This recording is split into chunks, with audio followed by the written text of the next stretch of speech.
Welcome to a brand new episode of History Glitch. Today we are exploring an astonishing glitch in the history of human knowledge, how the ultimate code of global communication, the English language, was mapped and tamed through an improbable collaboration between a self-taught Scottish school dropout and a criminally insane American murderer locked inside a high-security Victorian asylum. We are diving into the extraordinary true story immortalized in Simon Winchester's masterwork, The Professor and the Madman. By the 1850s, the British Empire was at the zenith of its global power, driving the Industrial Revolution and ruling over a quarter of the globe. Yet, sitting at the very center of this hyper-organized empire was an untamed, chaotic beast, the English language itself. Unlike French or Italian, which had national academies dictating rigid rules, English had grown wild and unmanaged for centuries. There was no comprehensive inventory of the language, no definitive spelling rules, and no true record of what words actually meant or how their meanings had mutated over time.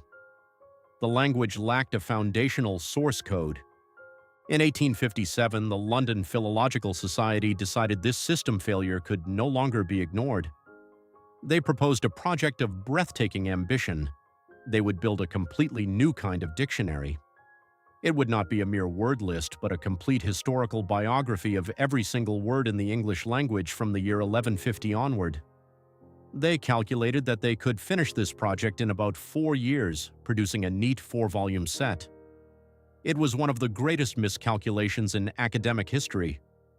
Overwhelmed by the crushing mathematical volume of the English vocabulary, the project stalled for over 20 years until Oxford University Press revived it in 1879 by hiring a brilliant, obsessive, and deeply unconventional man to lead it, James Augustus Henry Murray.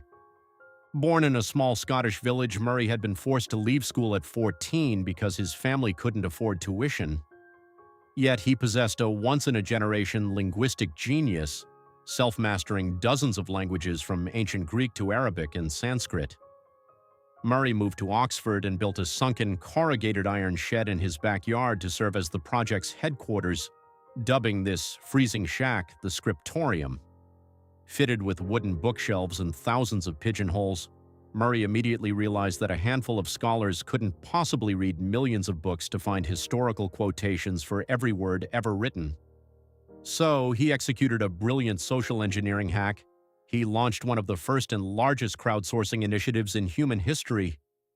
In 1879, he distributed a famous pamphlet across the globe, asking ordinary citizens to read books from their shelves and, whenever they spotted an interesting word or rare usage, to mail the quote to Oxford on a standard paper slip. Within months, sacks of mail flooded into Murray's backyard shed from across the world.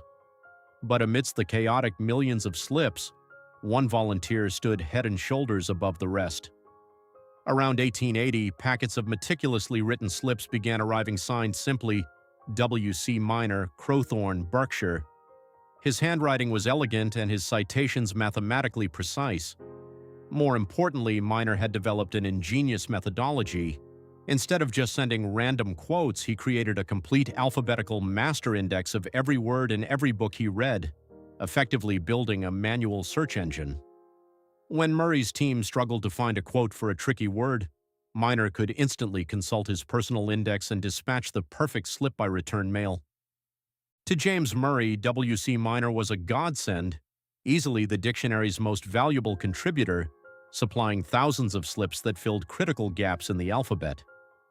Murray assumed his mysterious benefactor was a wealthy, retired medical doctor living comfortably on a quiet Berkshire estate. For nearly a decade, the two men maintained a warm, deeply intellectual correspondence by post. Murray repeatedly invited Minor to visit Oxford, but Minor always politely declined, citing chronic physical illness. The terrifying truth finally came out in 1889 when a visiting American librarian expressed absolute shock at Murray's ignorance. W.C. Minor was not a retired country squire enjoying his golden years. Broadmoor was Britain's most secure fortress for the criminally insane, and Dr. William Chester Minor was its longest-serving, most hopelessly paranoid inmate, locked away for committing a brutal murder on the streets of London. To understand how a brilliant mind ended up behind the brick walls of Broadmoor, we have to look back at Minor's early life. Born into a wealthy American missionary family, Minor graduated with a medical degree from Yale University in 1863 as a man of profound culture, a painter, a flutist, and a brilliant surgeon. But he graduated straight into the meat grinder of the American Civil War. Serving as a Union Army surgeon at the horrific Battle of the Wilderness, he operated endlessly in makeshift field hospitals amidst burning forests. During this nightmare, he was ordered to perform a trauma-inducing military duty, branding a deserter on the cheek with a red-hot iron. That single moment broke Minor's mind. He developed severe, irreversible paranoid schizophrenia, convinced that a subterranean conspiracy of enemies was hunting him across the globe. His mental deterioration forced the U.S. Army to retire him on a disability pension. Hoping Europe might calm his mind, his family sent him to London in 1871, but the dark alleys and isolation only fed his terrifying hallucinations. The glitch turned into tragedy on a freezing morning in February 1872. Convinced his imaginary persecutors were waiting in the street below, Minor ran out into the London fog with a loaded revolver and fatally shot George Merritt, a 34-year-old brewery worker walking to work to feed his pregnant wife and 6 children. Found not guilty by reason of insanity, Minor was remanded indefinitely to Broadmoor.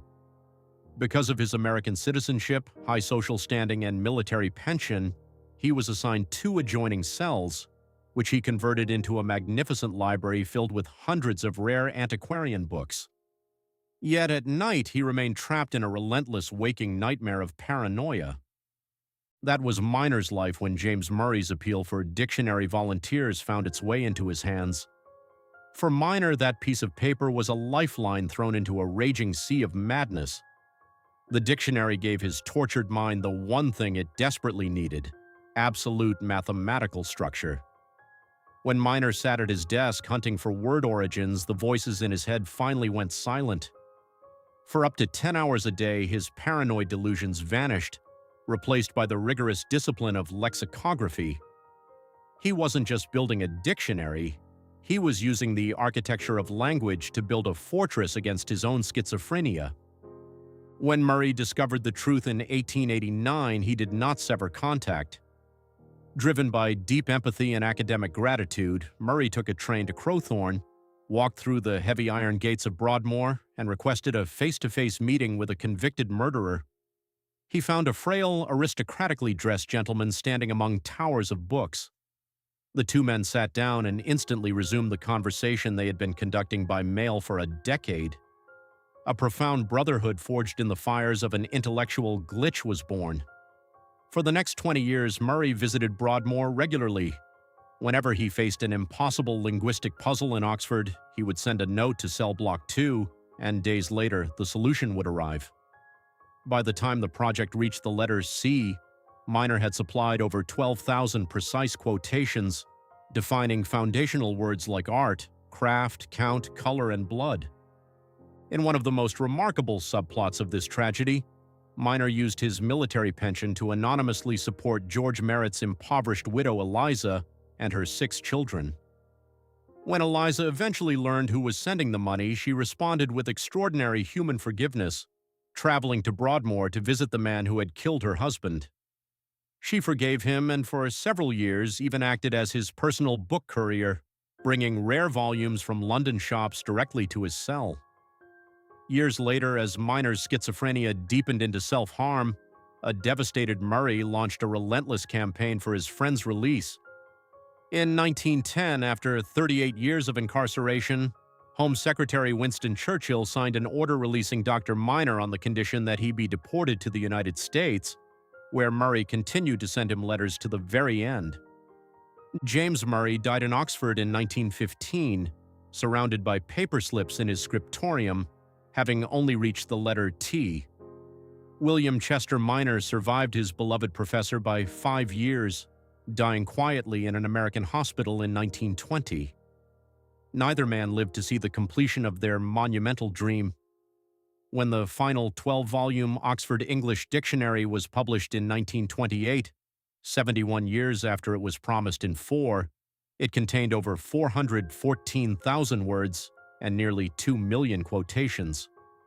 Right there in the preface, immortalized among the academic titans of Oxford and Cambridge, sits the name of Dr. W.C. Minor. Without the professor's obsessive order, the language would have remained chaos. But without the madman's tormented, sleepless dedication in a locked cell, the source code of our global language might never have been fully written. If you enjoyed this deep dive into historical system crashes, make sure to hit that subscribe button. Thank you for watching, and I'll see you in the next glitch.